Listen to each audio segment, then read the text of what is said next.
Là, vous êtes le gérant de la société Tracex à Djibouti, une société affiliée à une société internationale basée à Londres, Tracex International donc, qui est basée à Londres.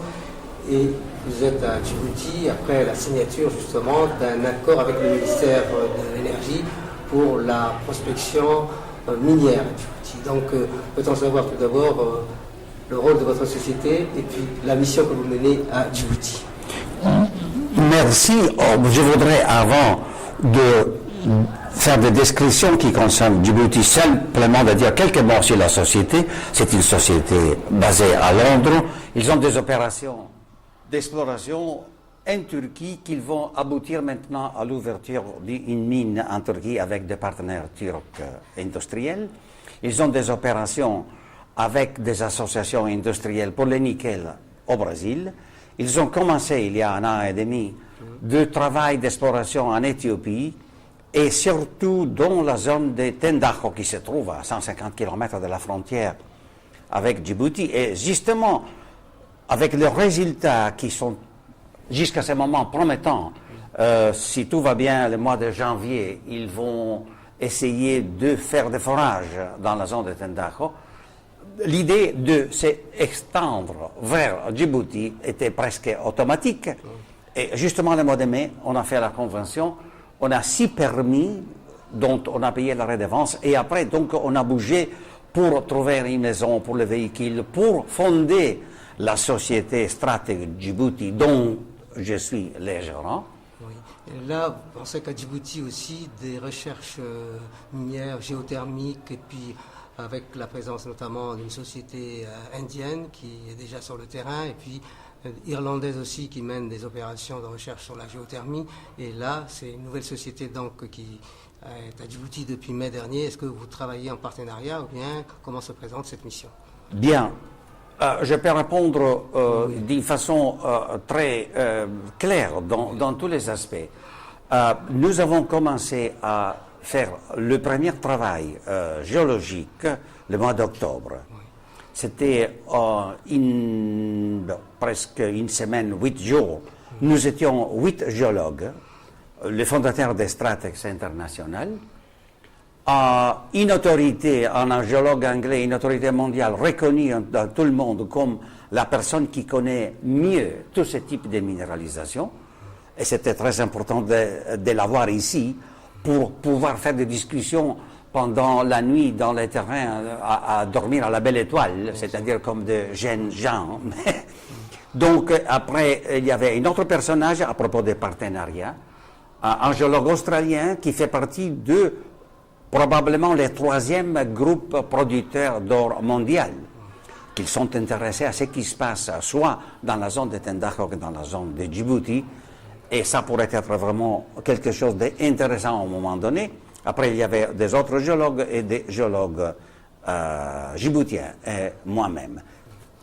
Après cette visite, nous avons déjà commencé à faire le travail de routine dans les permis en prenant des échantillons, des choses comme ça.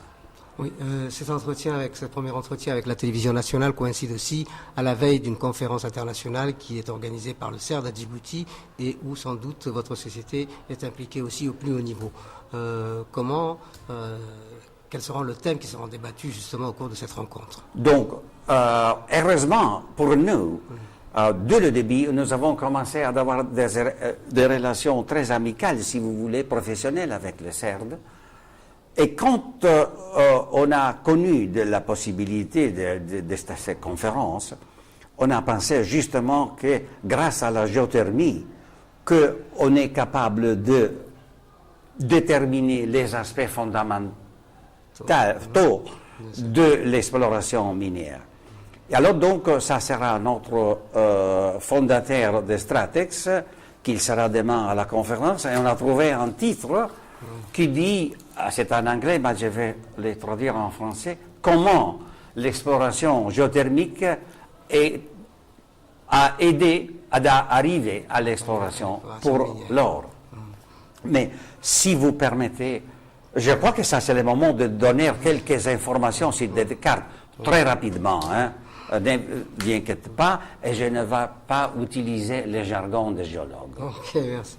C'est-à-dire, donc, ça sont des roches noires ou blanches, ou rouges, au lieu de vous dire basalte, toléitique, des choses incompréhensibles. Alors, donc, regarde, ça c'est la carte de Djibouti. Ça sont des cartes géologiques originales que je l'ai trouvée au CERD, et on l'a collée et on l'a réduite pour avoir une carte un peu plus petite.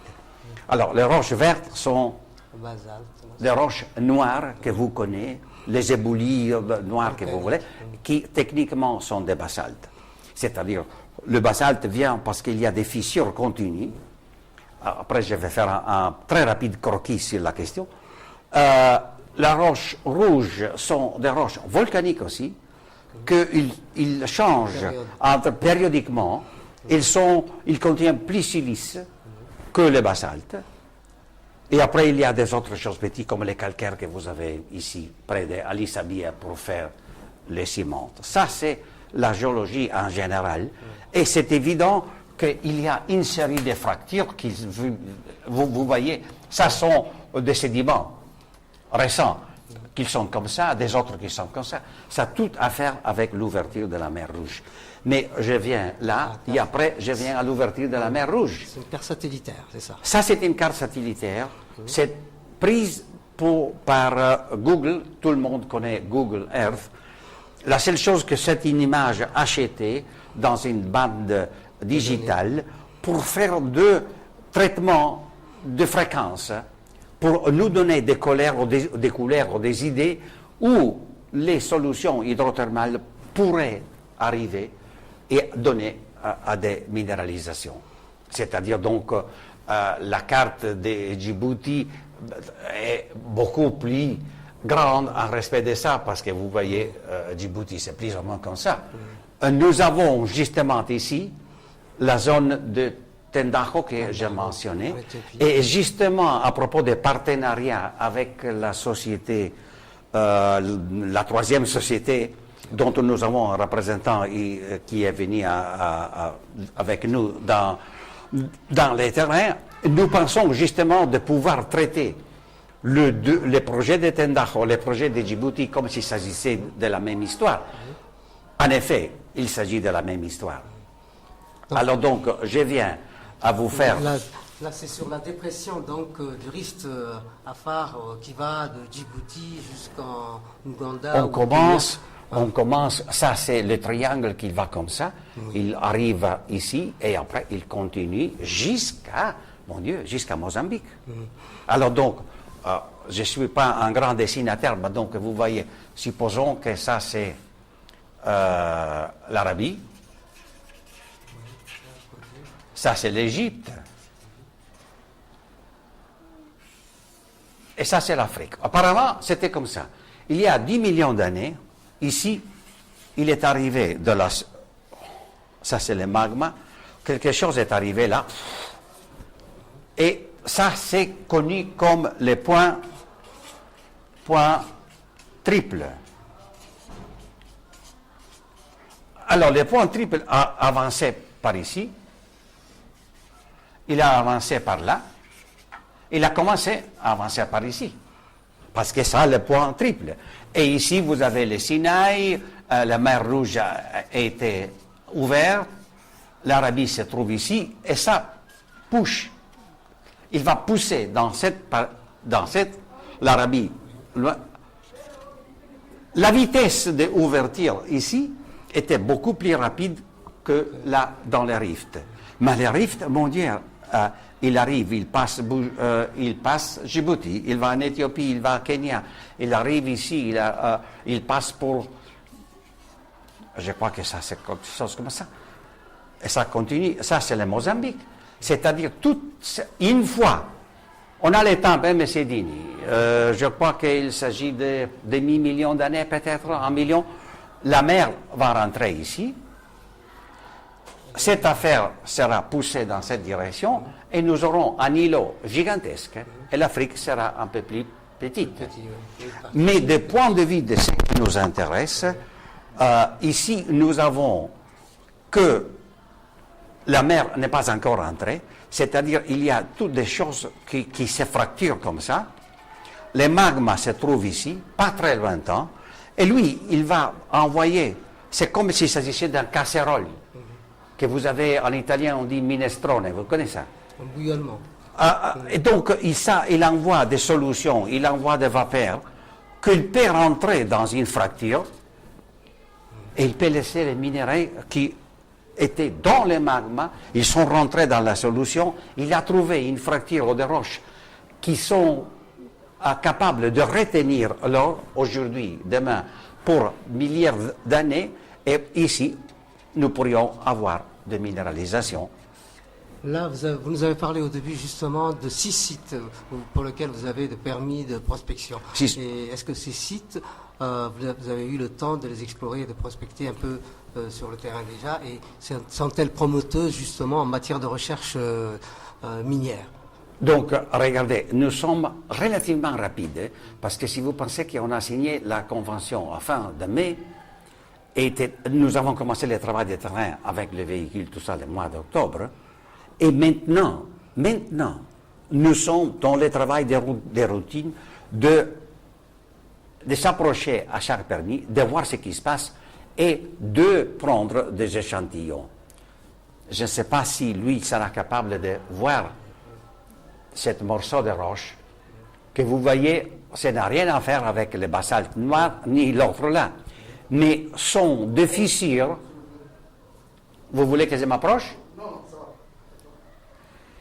Ils sont des fissures qui sont remplies par une silice très très fine et que nous pensons, dans la majorité des cas, ils représentent une fracture et ça pourrait contenir de l'or. Mais malheureusement pour nous, l'or est invisible. On ne peut pas le voir. C'est-à-dire nous sommes comme des aveugles dans les terrains, dans la brousse, pour essayer d'échantillonner ce type de roche que nous pensons que pourrait contenir l'or. Mais jusqu'au moment que les roches sont arrivées en Afrique du Sud, où on envoie tous les échantillons, c'est un laboratoire de très bonne qualité, vraiment d'une confiance gigantesque. Et donc, mais que l'échantillon arrive là, on a un délai de 3-4 semaines.